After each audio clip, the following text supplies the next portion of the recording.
All right, good morning, everybody. Happy race day. We're talking about Iowa today for the Cup Series. It's Andrew here with Fast Cars, Fast Money. Hope everyone's having a great weekend. So, when we look at today's race, we have 350 laps. It's kind of like a 1 mile, short track per se. So, with 350 laps, I think you really want to put a little bit more of an emphasis on lap leaders today. Really trying to find maybe two or three guys that you feel confident in that can lead laps and or can give you place differential and also lap leading, kind of hybrid upside. I think those are really the plays you want to attack today. Limited data set in terms of Iowa goes. We did race here last year. So I think you can really look at practice this weekend, how the teams unloaded, how they ran in practice, where they've qualified. You can look at other, short tracks this season particularly to kind of get a sense. But when we get to the driver by driver breakdown, we got Hamlin, Blaney, Larson, Bell, and Byron. So I like all these guys, but if I had to pick, I am going to lean on Larson, Bell, and Byron kind of for different reasons. So when we talk about Christopher Bell, he starts 17th. So out of all the expensive plays out here, he gives us the most place differential upside. And he kind of, runs pretty well. He excels at the shorter type of, flatter tracks. His numbers didn't really necessarily jump off the board in practice and qualifying, but, starting 17th, I really like the place differential upside that you get. And I think he could be one of those hybrid lap leading type of upside plays. Now, I will say if you are playing Christopher Bell, at least in my mind, when I look at how the six drivers in my lineup work together, I think about, okay, if I play Bell, I'm going to need someone up there that can lead before potentially Bell gets up to the front. Who are some guys that look fast that are towards the front of the field? Well, look no further than Larson and Byron. Byron, first starts on the front row. He was the fastest in the 5, 10, and 15 lap averages in practice. Wasn't that far off on the other metrics as well. So really like the clean air that he has, the track position, the speed. Really like his lap leading upside today. And Larson's right behind him. He wasn't far off Byron. If anything, they were like 1-2, like back and forth across a lot of those metrics. He was top five in every single practice metric, in the 1, 5, 10, 15, 20, 25, 30 lap, Larson was near the top of the board. He also has great track position and arguably had the best car here at Iowa last year. Ryan Blaney ultimately did win that race, but as I'm building lineups today, I'm just finding myself clicking on Larson, Bell, and Byron a little bit more than Hamlin and Blaney. Not that saying Hamlin and Blaney are bad plays by any means. I'm still getting to these guys. Blaney won this race last year, so maybe that gives his ownership a slight tick than it normally would. The only, issue that I have with these guys are just a little bit more expensive, so it just kind of limits your lineup for the rest of the plays as you round out your lines. But Blaney starts sixth. He's not that far off of Larson and Byron. I just think Larson and Byron, I like their practice times and their track position a little bit more, kind of all, tournament style plays. And Hamlin projects really well too. I just like saving the extra $800 and going down to Christopher Bell for the extra place differential. But if you can get any of these, two of these guys in your lineup, I think you're starting the right way. Elliott looks really good too. He was actually the quickest in the long run. So he was fastest on the 20, 25, and 30 lap averages in practice. Now, we typically don't see Elliott lead and like dominate races and be a lap leader like we have seen with his teammates of Larson and Byron. So I'm going to prefer Larson and Byron for those reasons. They also start a little bit further forward in the field, but Elliott had really great time. So I really like Elliott today as well. Reddick, I'm not getting to a lot. I was back and forth between medium and low interest for him. I ultimately went with medium just because he does start in the second half of the field. Not really known for his short track racing. His practice times don't really suggest he's going to race that well, but it's 350 laps, and maybe that's a good way to give you some price savings off of a Bell or Hamlin. But I think Hamlin and Bell have much higher lap leading and finishing projection upside than Reddick has. So really just not getting to Reddick a lot, but I'm not going to count him out. A guy I'm not playing today is Joey Logano. Practice was just very concerning for this 22 team, just not fast for whatever reason. Now, they did have a much better qualifying effort, but those practice times really concern me. Not really that much place differential upside. I don't really think he's going to be a primary lap leader today. Briscoe's interesting. If he can fend off Larson and Byron, he's should lead a good chunk of stage one. He does have the clean air. His practice times were pretty good too, which is, gives you some confidence. But it's really hard to go against Larson and Byron. The only issue is they're $1,000 or $1,500 basically more expensive than Briscoe. So I'll still have some Briscoe today. It's crazy how many polls this guy has been getting. He's just been a poll machine. Um, but I really like Chris Buescher, Ross Chastain, and Kyle Busch. All three of these guys give you massive, place differential upside.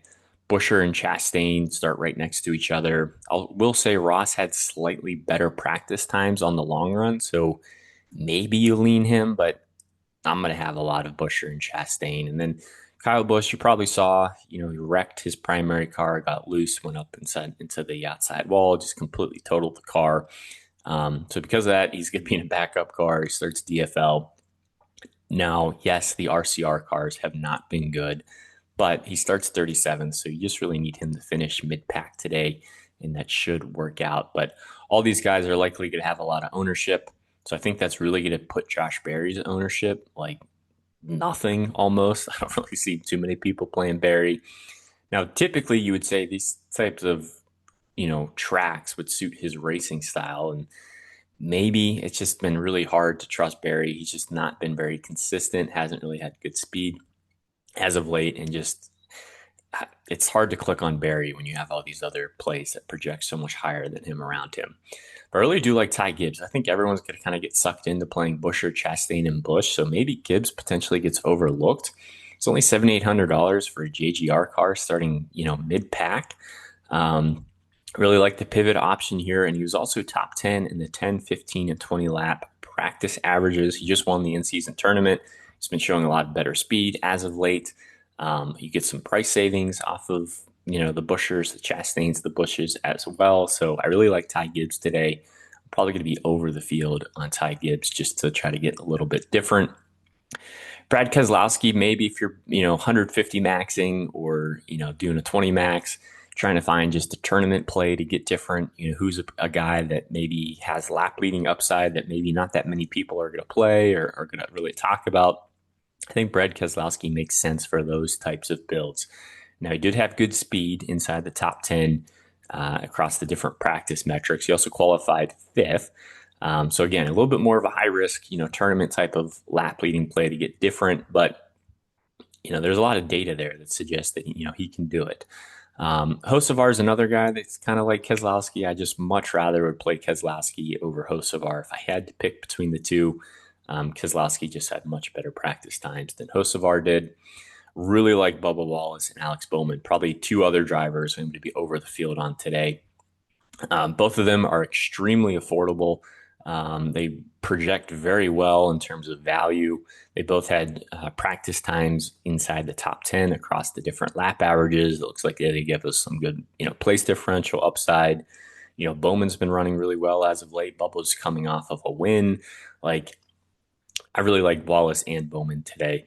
Ryan Preece is going to be hard to ignore too. He starts so deep in the field. He's only, $7,000 starting 33rd.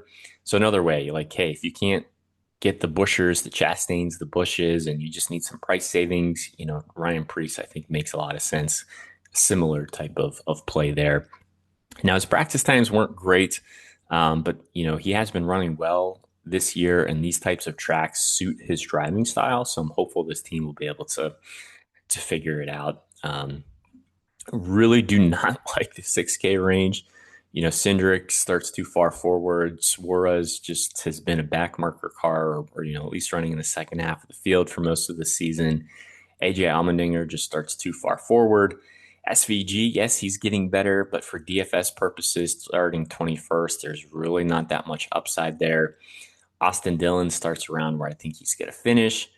So if you are paying up for all those guys in the 7, 8, 9, 10, 11 plus K range, you are going to need some guys down here. So I really do like John Hunter Nemechek as just a value, punt option. Decent practice times, starts 29th. Don't really need that much out of him. And this team, Legacy Motor Club's been running better as of late. Could also play Eric Jones. I just would prefer, spending the extra $100 to get John Hunter Nemechek, who gives you 4 extra place differential spots and had slightly better times in practice. Don't like McDowell, starts too far forward. Gregson just seems to get involved in incidents week after week.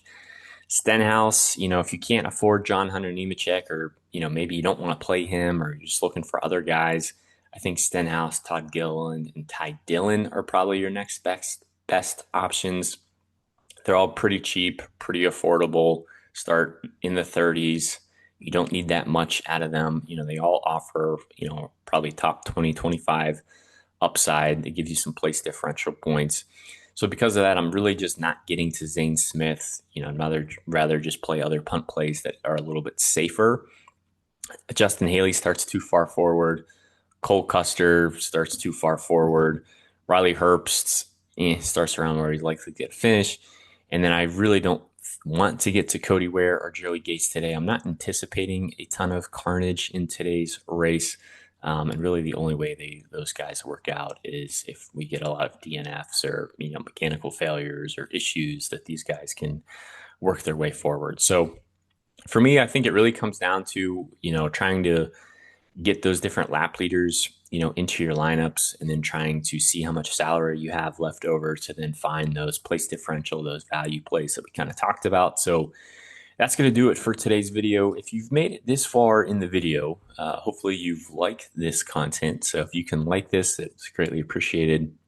If you comment just saying, hey, thanks for the video, share it, retweet it. It allows us to reach more people. If you hit subscribe, that's greatly appreciated too. I think we're at 989 subscribers, only 11 subscribers away from our goal of 1,000 when we started this years ago. Maybe we can get there this weekend. If you want access to the spreadsheet, it's over on X. It's at Fast Cars FM. You can also check out our content over there for the Xfinity series and the Truck series. Then, hey, if you had a good weekend, you just want to say thanks, support us, throw a couple dollars, $5 here or there.